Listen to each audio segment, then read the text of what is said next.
कुछ को भाई अपन दामाद जी खातिर हम इतना मछली लेके आइल बनी कि अपना हाथ से उनकरा के मुंह में खियाई। भले वहाँ के देखे गोई रही त का हो, हमारा बेटी के पसंद के बियाह थोड़ी ना भइल बा। वहाँ के पसंद हम कइले रही, बस खाली बेटी ले बियाह कइले बनी। प्यार तो हम ही न करी ना। आए फोन यही बात पर लगावत तनी कहाँ पानी कहत रही कि आवत तनी गाड़ी धइले बानी। लागल तो बा। हेलो। हेलो। हाँ जी प्रणाम। हमारा कहत तनी रुआ गोड़ लागत तनी हम ही। अरे अब देखी वो बात नहीं के, अब हम राउर सास नहीं की, राउर प्यार बोला तनी। हाँ हाँ वो तो हम जाना तनी। वो दिन रउरा के देखनी ना हम बियाहवा में, तो रउरा के देखिए के हमारा बुझाइल। हमारो रउरा पर बड़ा मन डोला रहे। हेलो। हाँ हम देखिए के वो जो अब का कहें। देखी जी वही घड़ी के देख के हम दीवाना बानी। अच्छा ठीक है जान बात जा। है। हम बहुत अब का कहें, हम लाजो कुछ बोल ना पाओने, बोलल चाहत रहने लेकिन ना बोल पाओने। देखी जी पाउन जी मन के बात मन में रखला पर नु ना रखे के चाहिए, तब में भटके लगेला। जौन बात मुंह पर रहेला नु वही घड़ी बोल देवे के तो चाहिए। ऐसा चले रउरा से अब मुलाकात हुई ना गोइल, अब तो होई भी ना करी बात। अब का सोचे के बात सुनी ना, बोलो। जल्दी से आई, रौरा खातिर मछली बनावत तनी। सब कुछ बाजारे से कीन के लेके आइल बानी। आ गरमे गरमे मछली बनावत तनी, मुंह में खियाई रौरा के जननी। अच्छा तो आवते बने रउरा के यहाँ आए। अब रउरो के हमरा के आइब ना जो बोलाई तो काहे ना आई जी। आवत अब नहीं। आई मछली बना के खा के चलल जी सिनेमा देखे, फिल्म देखे हॉल में चलल जाई। अच्छा तो ठीक है बा। हम रउरा के खिया बा, रउरा हमरा के खियाई बा। रउर तनी मने ओहे में तनी देख लेम नु कि लिपस्टिक आव दिन क्रीम दे के रउरा हम कुछ लटा के रख देखी जी जानी। लिपस्टिक तो लगावल छूट गो रहे, कहे से कि बेटी टाटी दामाद वाली भइनी पतोह वाली, लेकिन रौरा खातिर लिपस्टिक लगाई। लिपस्टिक का कहला जी, रौरा खातिर बनारसियो साड़ी पहनम। धन्य हो। तब तो बुझाता कि देख के रउरा के हम तर गई नहीं। जल्दी से आ जाई रौरा, ठीक बा? तले हम मछली तारा तनी। एकदम हमरा के पूछी मत, रउरा बुला देने हम हाजिर बाने। रउरा खातिर तो जान का जहान तक बटुए रउरा खातिर।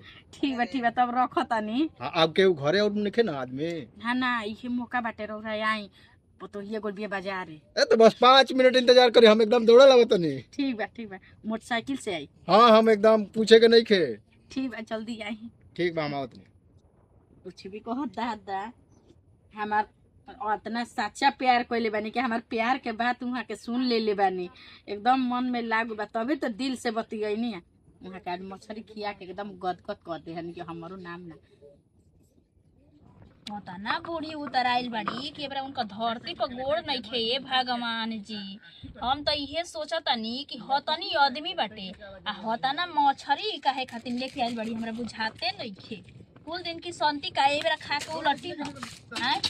ए जे कहत रही कि ए मम्मी जी परसोइया तो तनी मछरी ले आई ना, खाए के मन करता। तो कहतनी कि पैसे नहीं खे। ये कनिया पैसा रही तो कहत तो ले आईती नहीं।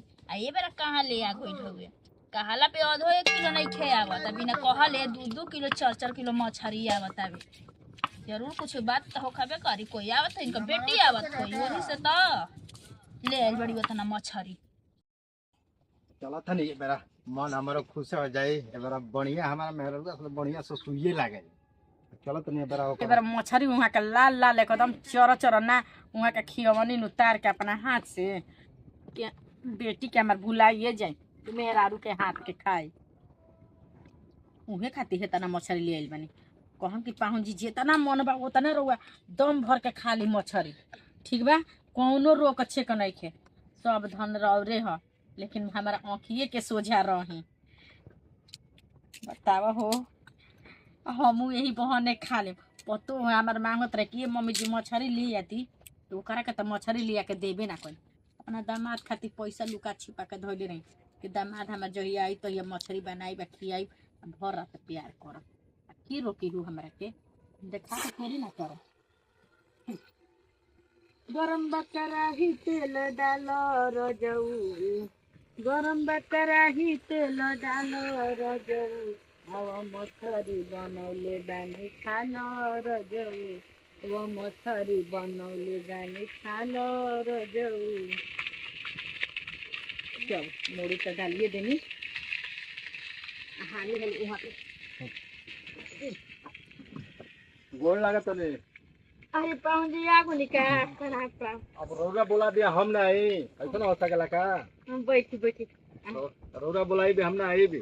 पैसे आई हाई की पैसे हो जाला, हां पैसे हो जाला। एकदम रौरा खातिर हम कितना बेचैन होके आइनी। हां बड़ी जल्दी आगो नी जी। आनी ने उड़ावत रही मोटरसाइकिल। खालसा रौरा बात सुन के रौरा के देखले बनी जबले ना हमरा के रात में 8 दिन सुतला हो जात रहा, सोचते रह जात ने रौरा बारे में।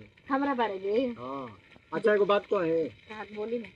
रौरे बारे में हमहू सोचा तानी जब जब से बेटी के लिया के हमर गोइल बनी बियाह कोइले बनी हमर एको दिन आँख पर नींद नहीं के आवत। जब आँखिया है तोरे बंद करत तनी नु तब आँखिए पर रोवे नाचत तनी लौकत तनी एकदम। सुन ली हमरो का बेचैनी रहल। हां क्या बताएं हम रौरा के जबले देखले रही ना हां जी तब से तो हमारा चैन ना रहे। आ दूसरा नंबर जानते नहीं का बा क्या हमारा मेहरारू से रौरा हम बढ़िया लागत रही हमरा के।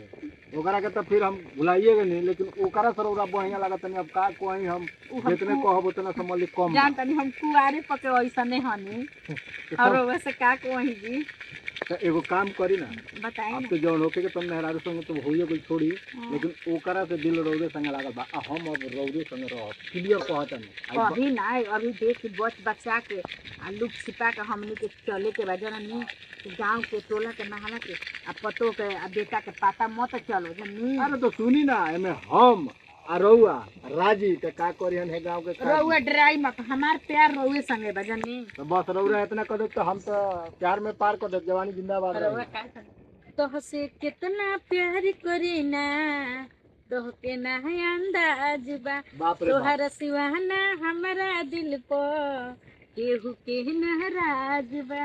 तो बस इतना सपोर्ट हमरा कर। कहबत जियब ए राजा तू कहबत हम मर जाई।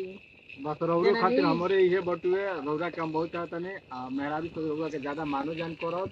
आ रौरा एक बार कह के कोनो चीज देखम अगर हम ना करब तो जवन कहब तो ठीक है बाटे रौरा खातिर हम जान दे दे। ई इतना जान ले जान देला के काम नहीं कि हम रोवा खातिर भगवान के पूजा तनी कि रहो लंबा उम्र रहो और दुआई बड़ हो जनी हमरा सो तनी जे तने प्यार करी तने लंबा उम्र कहत रही आ जवानी भी गदरात रही यही करे। चल लेकिन हमारा इहे देखे के बनो तो घर बन दोनों बढ़ जाओ। आ हम ज्यादा रौरा लाइफ में रह के भीतर से जाने ना बोलिए तो हम कहब। लेकिन मछरी तारा तनी खाई जे ठीक बा चले रौरा खातिर बैठल का हम नहीं तो मोबाइल हटा के तनी आओ कहन जी आई आई घर ले लो हई पानी पियो के एगो बहाना न बा रउआ तो ओइ जेले नाश्ता पानी क के आइल हम बानी समझत रहनी आ वही से समझत रही नु ओहो बहुत तेज हिया चन्हा की पढ़ल लिखल न हिया जननी तब का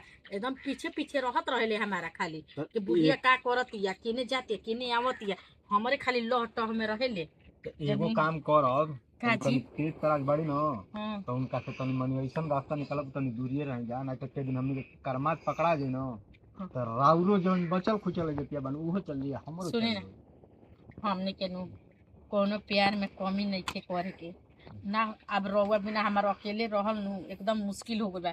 एक दिन में एक बरिस बीतता हम तो कहत नहीं नु के रउआ हमरा के बाहर लेके भाग चले। तो हम तो आ बाहर कहते बने में रो एगो चुमावा दी ना के ह तोहर दुश्मनवा ही है काजी। अब पीली पाउन पाउन छर्रा उड़ा बतानी या कहतनी कि एक कनिए तू मछरी बना द हम प्यार मोहब्बत करब। एमे गुलछारा का बात पानी लेने पानी पिए खातिर एक बोतल में तो लाज नहीं खेला जी अपने बेटी के घर उजारतन तो आज एकदम बेशरम का हो गइल बनी आप पागल हो का। अरे हमने कुछ बतिए ना बतिए नहीं जाती का कहत हम हो कही कि ए भगवान काहे 3 किलो मछरी आइल कही कि दामाद के खियावे खातिर आइल दामाद काहे के यार आ काहे बूढ़ा मर गइल ह कि है दामाद के रखनी रहुआ। सुन जब सब कुछ जानिए गइल बाड़ू तो हम दामाद जी से प्यार करी ना काहे से जब से परीक्षा ले बनी तबे से हमारे दिल में बस गइल जे सात घर दुश्मन होखे ना हां ओकरो के ऐसन सास ना मिले ना महतारी मिले कि अपने बेटी को अपने हाथे घर उजारे समझलू क्या समझलू बेशरम बेहाया बेलज के तारा के त सासू काहे में शर्म आवत सुनी जी। अरे तने बेहाया का बात बा हमरा ई पसंद बढ़िया है सुनी जी पसंद बड़े का दिक्कत जब सब कोई जानिए गइल बानू चली हमनी के मंदिर से बियाह कर लिहल जा। अब बूढ़ा वाला कह दिया अब ना आइब हम जा कोई दे हमनी के राजी बन जा जा तनी यही बेरा बिटिया के फोन कर अब बताई अब बेटी के फोन कर बोलू तो तारे लगे देखी राउर घर दूसर कोई नहीं खे बिगाड़त राउर महतारिये बिगाड़तड़ी है बुढ़िया मेरे के का मिलल है जी हैं इनके में तो उतना सबसे सुघर बड़का दिल बा मेहरारू मेहरारू के काहे माने के उतना भाई सुगर मेहरारू छोड़ के आया के बुढ़िया पे मरला देखा एक कनिया दुनिया में कुछ जीव बा ऐसे घीव बा जब दिल लगल देवाल से नो त परी का चीज बाड़ी अब चाहे बूढ़ बनी चाहे जवान बनी अब तो प्यार हो गइल बा हमनी के एकदम निभाई के का बाटे है 16 साल के बड़ू जवानी उठल है अब तोहार आए आखिर अब प्यार मोहब्बत करत अड़ू बैठ के नाते पता खेलावे के चली चाहिए जी। ठीक ना तो तू आई प्यार मोहब्बत बूढ़ा वाला फोन पर कोई दियो चला जाए तो अपन तू ज्ञान रखो हमनी के चल बुढ़िया नहीं भाग ब्याह चल शादी कोई के मान बताओ कहत रही कि ये पापा जी बाहर विदेश जाते न ते बूढ़ी के लेके जाई न ती जौन गदर मचाओ तड़ी ना ऐसन मचा दी हो आ कि पानी डालले बुझाई नहीं बताओ तो नहीं तो हम देख लेनी सुन लेनी है तो ये बुढ़िया पे कोई शक करी हो दादा जाता नहीं यही बेरा गांव टोला में पीट पीट के थरिया कहब कि हमार बुढ़िया लेके दमादे के फरार हो गई ऐसे कौनो महतारी करे लागे तो कौनो बेटी का अपना महतारी पे विश्वास होई हो हैं जा तू तार में पोछिया ढेलुआ बढ़िया सा मुँह छाऊ सो कहीं का मरिए बिला जाइबू जतना बेटी रोइहा आगिल गिल तक